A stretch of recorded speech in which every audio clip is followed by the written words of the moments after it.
workshop at the annual meeting in Denver that was really popular. We're really excited to be able to present a lot of that content today for both those who were at the meeting but unable to attend that workshop, or others who weren't able to attend the workshop in Denver as well. We're going to be rolling out some additional programming this year, including a few in-person workshops that RMI and WRI will speak to in a moment that we're really excited to discuss further with you. So without further ado, going to pass it over to Coben with RMI to kick things off and welcome again everyone to the webinar. But before I do that, just a couple of quick logistical notes. We've got quite a lot of people on the line today. We're going to have some time for discussion later on in the call, so we would encourage you to do a couple of things to participate in the discussion. Make sure to use the questions box if you have any logistical issues or comments, or also if you have any clarifying questions, you need an acronym explained or anything like that, and the team will be looking at that throughout the webinar. If you have any deeper questions, we will try to get to those a little bit later on in the discussion, so please do use the questions box and you can type in your comments in there, and we'll be keeping an eye on those. So without further ado, I'm going to pass it over to Coben. Great, thank you so much, Natalie. And thank you everyone for joining us here today. Our team's really excited to be here. As Natalie said, this is building off of some work that we've already done with USDN in terms of presenting a short workshop at the annual meeting in October. And it is teeing up a series of additional engagements and opportunities that are really going to kick off in fuller scale in 2019. So looking forward to the conversation here today and continue to work with folks. So again, my name's Coben Calhoun. I'm a principal with the Rocky Mountain Institute. And this is really an opportunity to focus on kind of the foundational aspects of green procurement. We have an hour and a half here today, and we're teeing up kind of an opportunity to both hear from folks from both the Rocky Mountain Institute and World Resources Institute, the partners on this green procurement effort, as well as some of your colleagues at cities that have started to take action on renewables to really kind of pair some of that city experience. And just wanted to highlight that's a core part of the work that we want to do over the next year and a half to 2 years, is kind of both providing technical assistance and bringing some of the explicit and robust experience from cities to this conversation. So just to give us a sense of what we're going to work on today, can you go, there we go, next slide. So for the agenda, just wanted to start with just a brief introduction of our team, the folks that are speaking here today, and what this effort is that's kind of standing behind us being able to present to you all today. And then second is really to step into kind of an overview of how to approach renewable energy procurement. So we'll touch on that for just a few minutes, hear from a few cities in terms of the work that they've been doing in terms of setting up that strategy, and then really getting into the meat of the renewable energy procurement process and some of the opportunities there. Again, provide an opportunity for a few city colleagues to reflect and provide some more specifics on their experience. Talk a little bit about where we're headed from here, and then leave a good amount of time for some Q&A. So in terms of who all is speaking here today, myself, my colleague Ali, also at the Rocky Mountain Institute, our colleague from World Resources Institute, Selena, and then Megan, Jen, and Zach, and Megan, each from Cambridge, Washington, D.C., and Atlanta, respectively.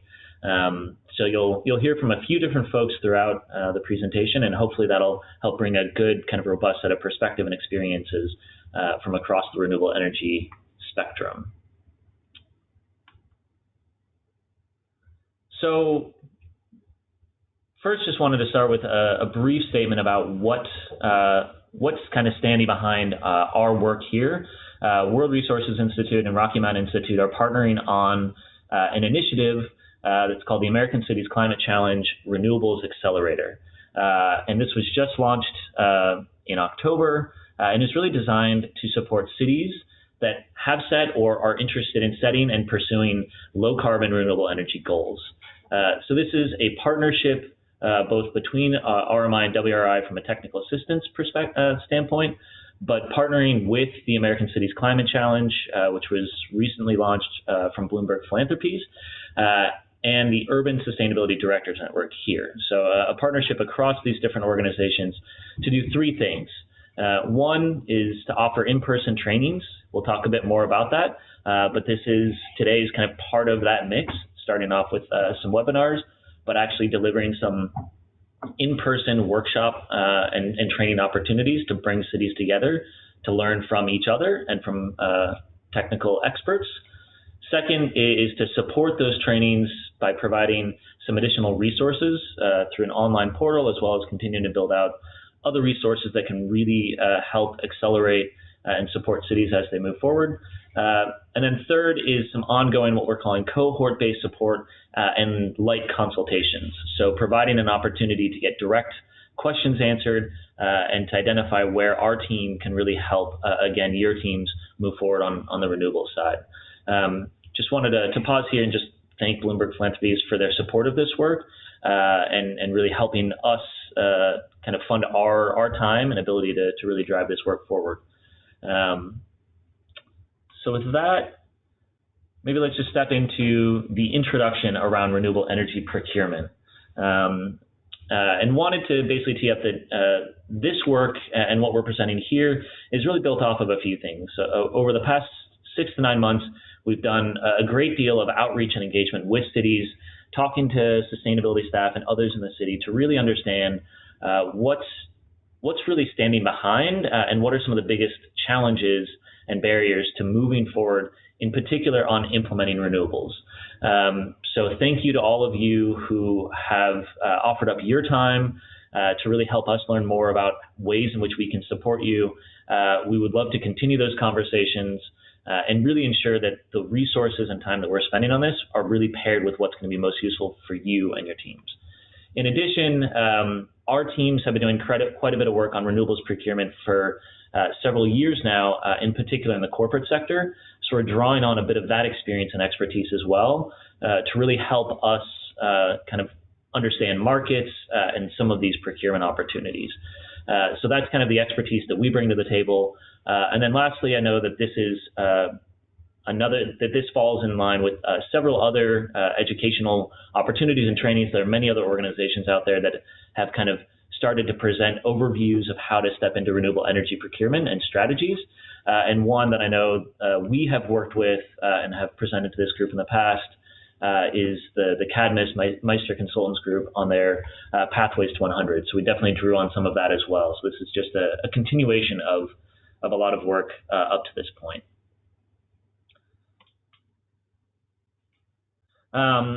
So at a very high level, we wanted to just provide a brief roadmap of how to approach developing a renewable energy strategy, again, building off some of those other resources. So these are kind of the 6 steps that we'll speak to in a bit more detail, but really kind of highlight what we see as some of the important kind of markers and milestones as you move from interest in renewables to implementation. And just to highlight here, and as you'll see throughout, the focus of this effort is really oriented towards the implementation piece and the procurement piece. That's where our team brings a bit of expertise and where most of the funding and the cohort work in terms of the workshops are going to be oriented.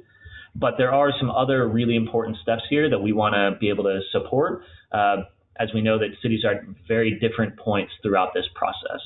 So again, just wanted to kind of express that we're open to hearing from the cities, all of you on the phone, and doing our best to provide resources where they're going to be most useful. So when we step into this in a little more detail, and as Natalie said, you'll get all of this information afterwards. I know there's a lot of content here. We won't go through all of it in depth, but just really wanted to lay out what we see as some of the most important points here. So to talk through this fairly quickly, step one, we really see this as an opportunity to articulate an ambitious or kind of a burning platform, like really identifying an exciting opportunity to move forward on renewables. This is really important first to really understand and articulate why renewables, and in some cases climate action, are really important for your city. What is the real thrust and drive behind setting a renewable energy goal and beginning to work on that? This is going to be very different for different cities and different communities. In some cases, it's really about climate action or climate mitigation, but there's obviously some other really important drivers here between adaptation and resilience, job growth, equity, et cetera. So I think the highlight for this phase is really to understand what the real driver is behind your renewable energy goal, and use that as an opportunity to come back to that main thrust throughout the process. Also very important to incorporate leadership vision. This includes folks within the city, but also sometimes outside. So aligning goals with other political actors, say a governor in the state, can really create more buy-in and support for the goal. And then finally, we highly encourage incorporating community input and the vision early at the first phase.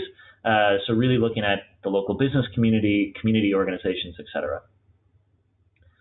Second, really understanding kind of who needs to be involved and how to involve these folks. So pretty clear that we've outlined just a few examples here, but again, who should you really involve in these next sets of steps between mayor, city council, other internal stakeholders, but also external stakeholders. We'll talk a little bit more about this on the next slide, but just wanted to kind of highlight here that this is a critical step. And then second is really how and in what form do you want to involve these stakeholders? And one framework that we like to use is the responsible, accountable, consult, inform kind of framework, which again we'll show on the next slide. Third is really, sorry, we'll just stay on that slide for just one more minute.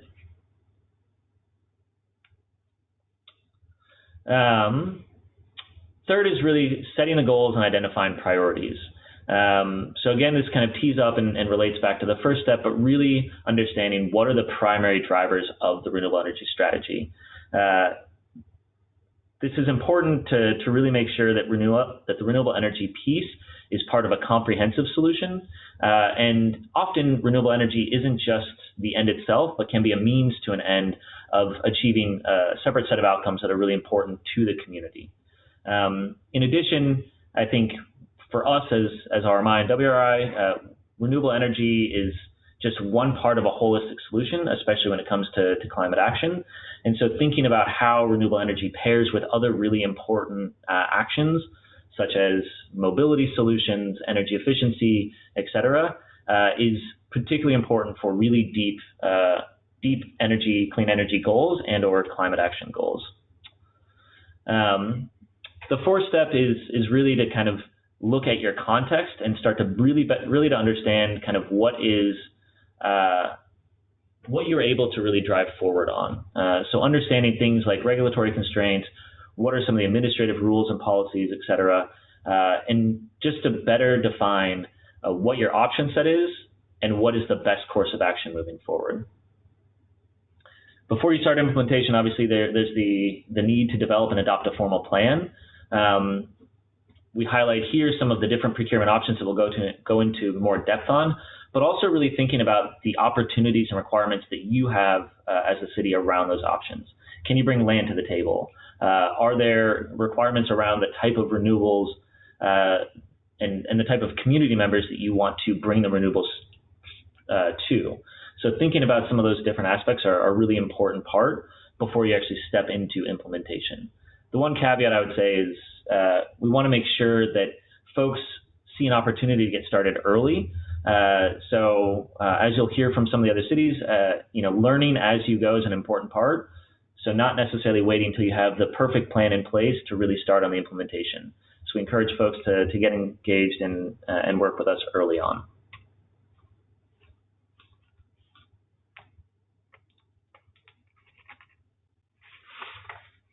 So then the final piece of just the overview, and this is just a quick snapshot, is coming back to that stakeholder and community engagement piece. This is purely illustrative and just really tees up what we see as one way to start thinking about how you create a structured and kind of explicit plan for how you're going to engage with folks within your communities, both internal to the city and community-wide. Again, this is the RACI kind of framework that we tee up. and just wanted to highlight that we think it's important to look at this for each step in the process. So to identify where you have some clear alignment with some of these stakeholders who are either responsible for and kind of doing the work versus where there's just a need to consult with folks or keep them informed. This is not based off of any specific city example or experience. Again, just wanted to tee this up as one way to think about creating that more specific and structured plan. Is about. So next, I think we'd like to step into some of the details behind some of these procurement opportunities. Some of what you've already heard from Cambridge, Atlanta, and Washington, D.C. in terms of what they're doing. And again, this is an initial starting point for the conversation, and one that we want to carry forward both with each of you and directly and also through our cohort-based strategy. Natalie, can you just go ahead and switch to the next slide? So you'll see here that we'll provide just a quick additional intro to these procurement options, and then we'll walk through 6 different opportunities. And my colleagues Selena and Ali will go into those in quite a bit of depth. And with that, I'll turn it over to Selena. Thanks, Coben. If you want to go ahead and switch over to the next slide, thanks. So before Ali and I take a deeper dive into some of the more common RE procurement mechanisms, some of which we've already heard from our city speakers, we wanted just to really illustrate at a high level the range of options you can pursue and highlight where some of these 6 solution sets will fall into. So if you're taking a look at this, this is really from a point of view of where you can pursue renewable energy procurement through your own facilities, or where you're going to need to work with others to secure that. And you'll see that the majority fall into this latter category of working with others in the open market for renewable energy. In this case, unbundled RECs are a little bit distinct, and that's only because they can be procured by either on-site facilities or through the open market with third-party generators and utilities. For this next section, Ali and I are going to walk you into the more common procurement mechanisms at a deeper level. We'll share kind of definitions, diagrams of what the procurement options look like, and some of the maps that are relevant to each tool. But before doing so, I wanted just to flag for you that these are pretty high level and just a really quick coverage of them. The goal of this webinar is really to introduce you to your renewable energy options and truly learn from each other and a peer-to-peer learning. I also want to flag that we will have workshops later in the year, which Coben already kind of noted, and we'll give you a little bit more detail later on. So the first renewable energy mechanism or solution we want to highlight for you is unbundled RECs, which represent the clean energy attributes of 1 megawatt hour of renewable energy. And truly the key characteristics of these unbundled RECs is that they're conveying the environmental and social attributes of the electricity generated. They are produced by renewable energies, and again, this is key, they're sold separately than the energy that's associated with them. So some key considerations for you to take a look at, and again, I'm just going to pick a couple because you'll have this as a resource we'll provide later. They are fairly easy to execute. You can enter into contracts for and adjust pretty easily for how many RECs you want to purchase. They typically come at a premium price, but that pricing varies depending on the market. Because they are unbundled, so again, that means you are getting just the RECs and not the energy associated with those RECs, they can be sourced from across the nation. This is a little bit tricky only because when it comes to your claims, it's a more challenging argument to make that they drove a local impact or that they drove new renewable energy. However, RECs are a great solve or supplement to your strategy, so long as you are retiring those RECs, which is essential to claiming them and the renewable attributes associated with that, and it's also essential for the greenhouse gas accounting. From this diagram, I want you to take away 2 key things. You are purchasing RECs from a REC provider, whether that's a REC supplier or a broker, and you're receiving the RECs for that. You'll note that the yellow energy, however, is entering into the grid, and that's again because you're paying for just the RECs associated with that. Go ahead. Great. Now we'll dive into on-site solar. Next slide. Great, so the key definition of on-site solar is that it's built at the same location as where the energy is consumed, and it's usually behind the customer's meter, which means that it's before the utility kind of accounts for how much energy you use. In most of the US, there are net metering policies, which means that the utility actually credits the kilowatt hours produced directly to your bill. In terms of where you can access these, it's feasible across the country. The contracting mechanism is different depending on the location. Some states allow third-party ownership, some do not. So there's a few variabilities there, but across the country, you can find certain ways to execute this strategy. They're generally long-term contracts, around 15 to 20 years. But there is some kind of variability in if you can transfer the contract if you were to move facilities. Some of the kind of key impacts that on-site has is that the energy is being directly used at the facilities, and therefore it's easier to claim local benefits, such as jobs, health, and air quality, and also resiliency, since it's not kind of tied to a utility line. A few of the caveats: likely you can only meet a small percentage of your load just because it is fairly space intensive, and unless you have lots of large warehouses, it will be difficult to scale up on-site solar. And the availability of net metering varies across the country, as well as the way that you're credited for that excess energy.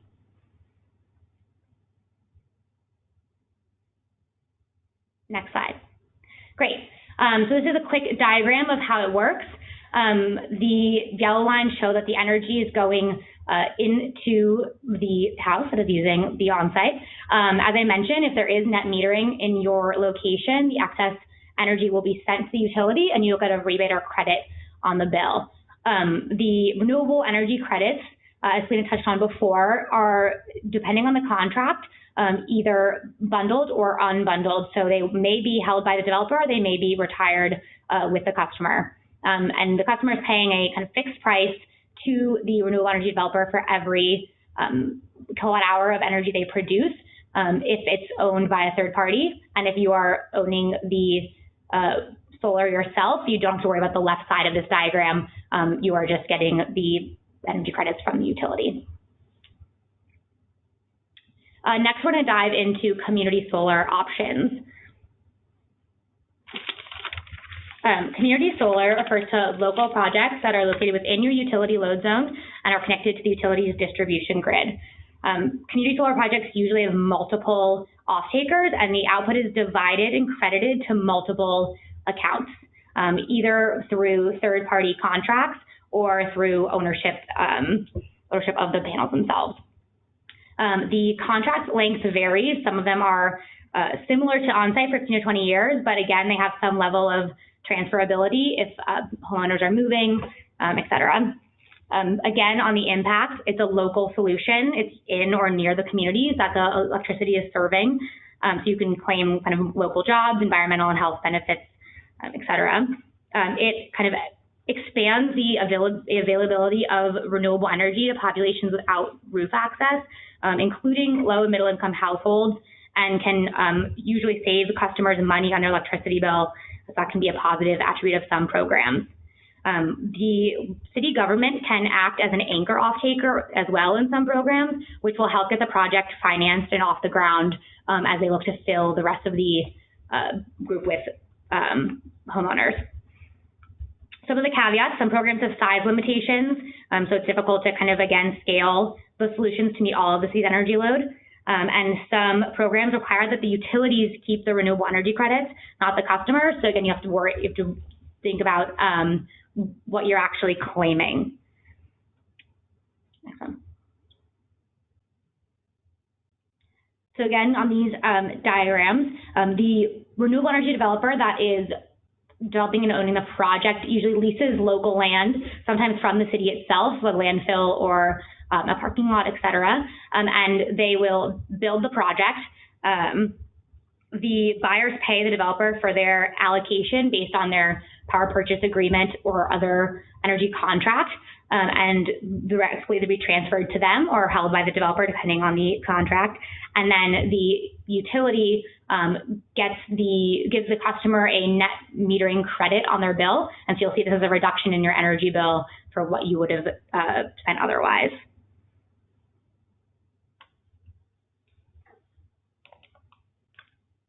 The last piece of community solar is the utility product. So in this, it's a fairly similar type of project as the first, but the difference is that the entire program is through the utility. So instead of paying a developer for the renewable energy and then getting a credit from the utility, it just shows up as a credit on your bill, and so you're contracting with the utility only. And this is a map to kind of illustrate the pervasiveness of community solar and net metering throughout the U.S. The yellow-orange states have enabling policies, and then as you can see, there are a bunch of blue dots that are in gray states, so states that don't have active programs at a state legislative level, but utilities have created these programs for their customers.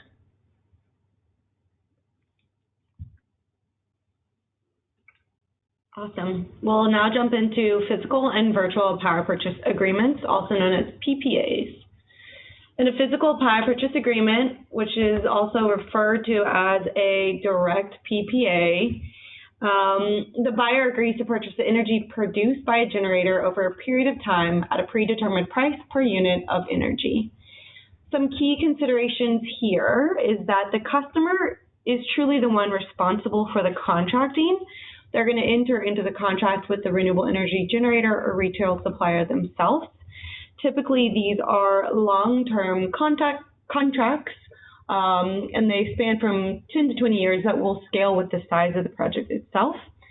With PPAs, physical PPAs, they can be either bundled or unbundled, so it would be up to the customer and how you negotiate for that energy and the RECs associated with it. Some great considerations on cost is that with physical PPAs, you're able to pay the market cost of the renewable energy, which, as we've all seen, has been increasingly becoming cost competitive and in some cases even lower than the traditional brown power. Secondarily, there are relatively small costs, upfront costs associated with this procurement mechanism, and that's because the generator or retail supplier is responsible for the installation costs. With physical PPAs, this may enable new renewable energy. So unlike the unbundled RECs, which I previously mentioned, you have a stronger claim to promoting new renewable energy. What's really key with these physical power purchase agreements is that you can only utilize this tool when you're located in a market with electric retail choice, which means that you have the option to pursue energy outside of your default provider, or if the city itself has a municipal utility. Go ahead. Thanks. In this diagram, you'll note that the customer is actually contracting independently with this developer. You'll see that on the left-hand side. In this case, you'll see that they're contracting for a bundled solution. Both the energy and the RECs are being delivered to the customer. And like Ali mentioned earlier, this again offsets the energy that you're going to be needing from your traditional or default utility, which lowers your payments there. Go ahead. Thanks. On this map, we really wanted to just highlight where there are established electric retail choice markets. Those will be indicated in the blue, dark blue states.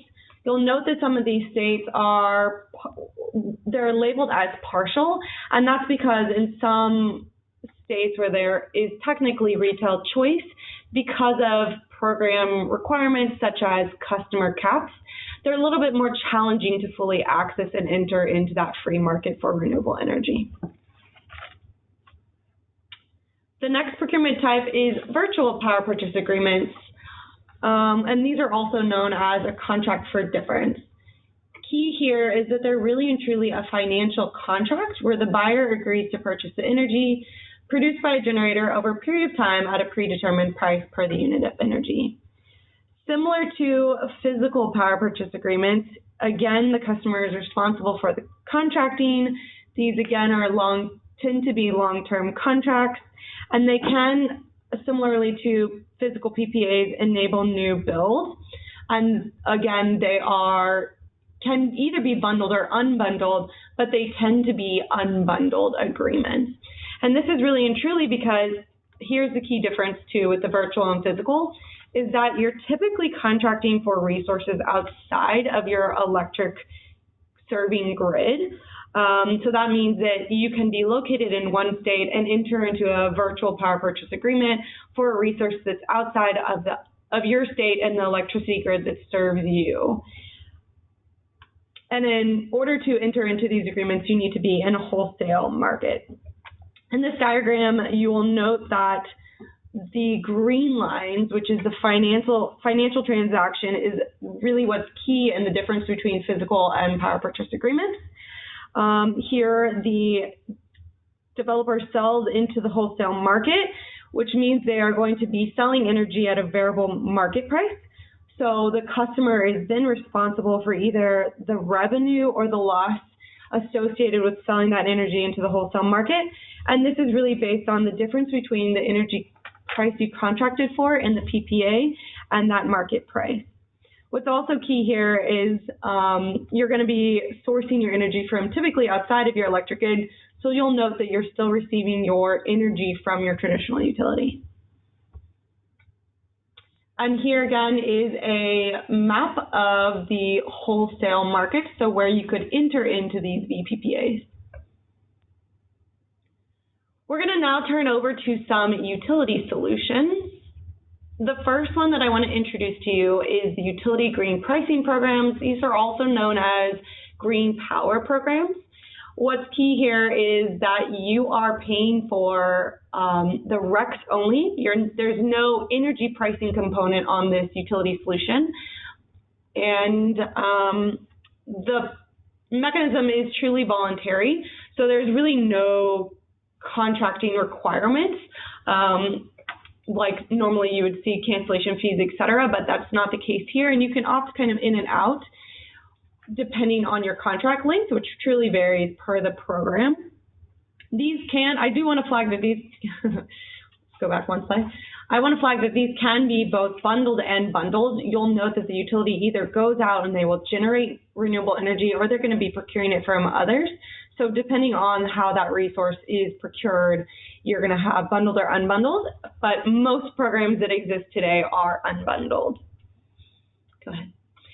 So this is just a fairly simple diagram. You'll note that, again, you're receiving the RECs and the energy is going to the traditional utility.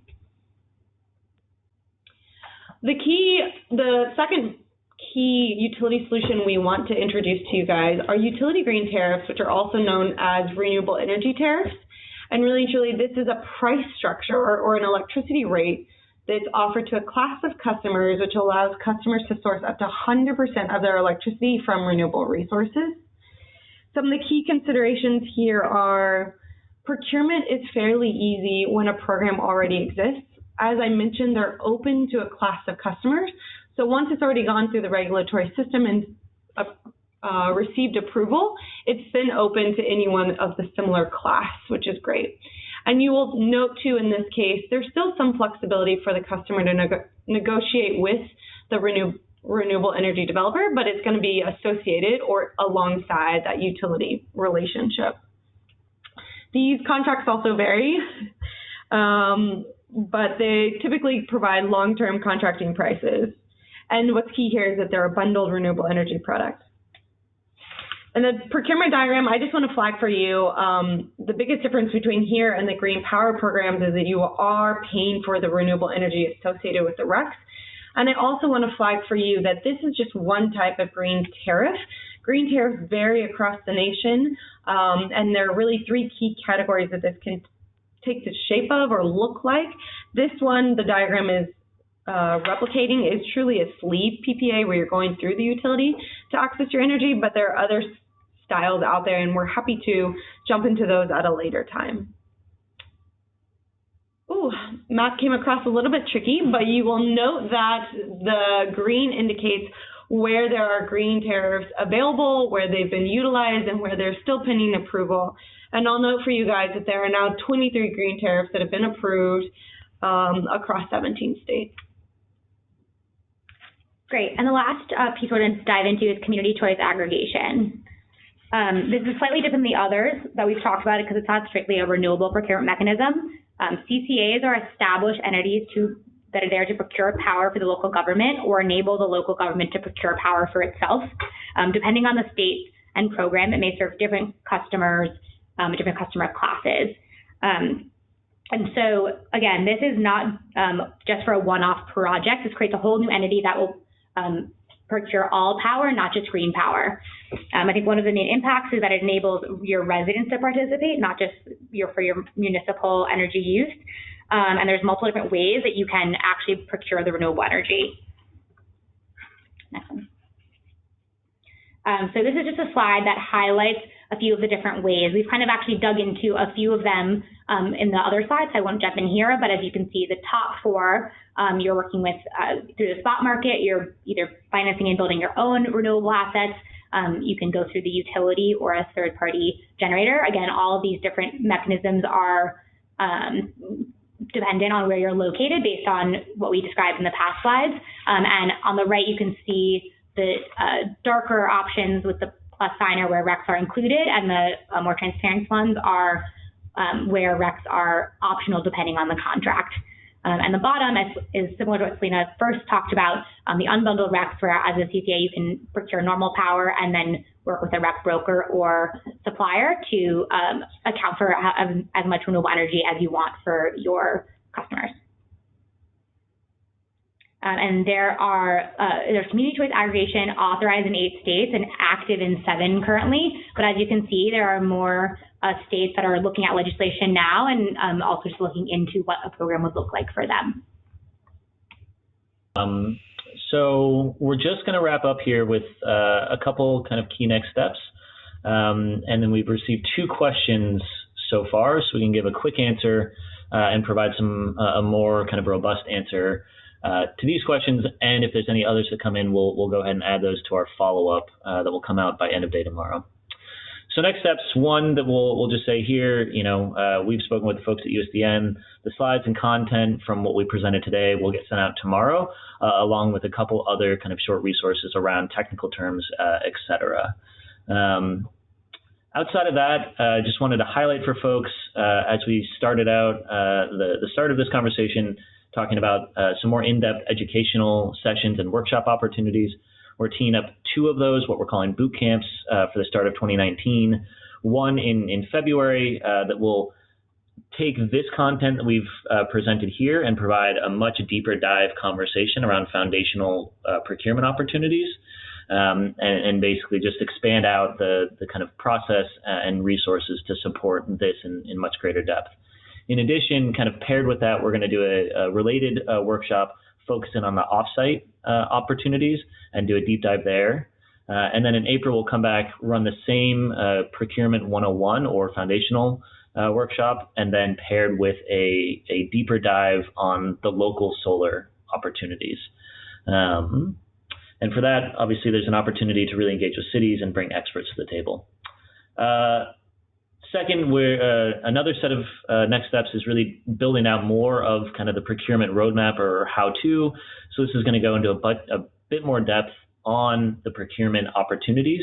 And this will be that kind of one-stop shop or comprehensive procurement resource for each of the procurement opportunities that we discussed here today. We're not going to reinvent the wheel. This is going to build off of what others have already done. We've already heard quite a bit here about the resources that NREL has provided. That's just one organization that we'll be working with and looking at how we can kind of expand on and highlight existing resources. And then finally, as we talked here about understanding what are the best opportunities you have available, want to provide more depth and understanding of that. So putting together these kind of state regulatory market and opportunity assessments. These will be specific to the states, each of the states, and also the opportunities we've discussed here today.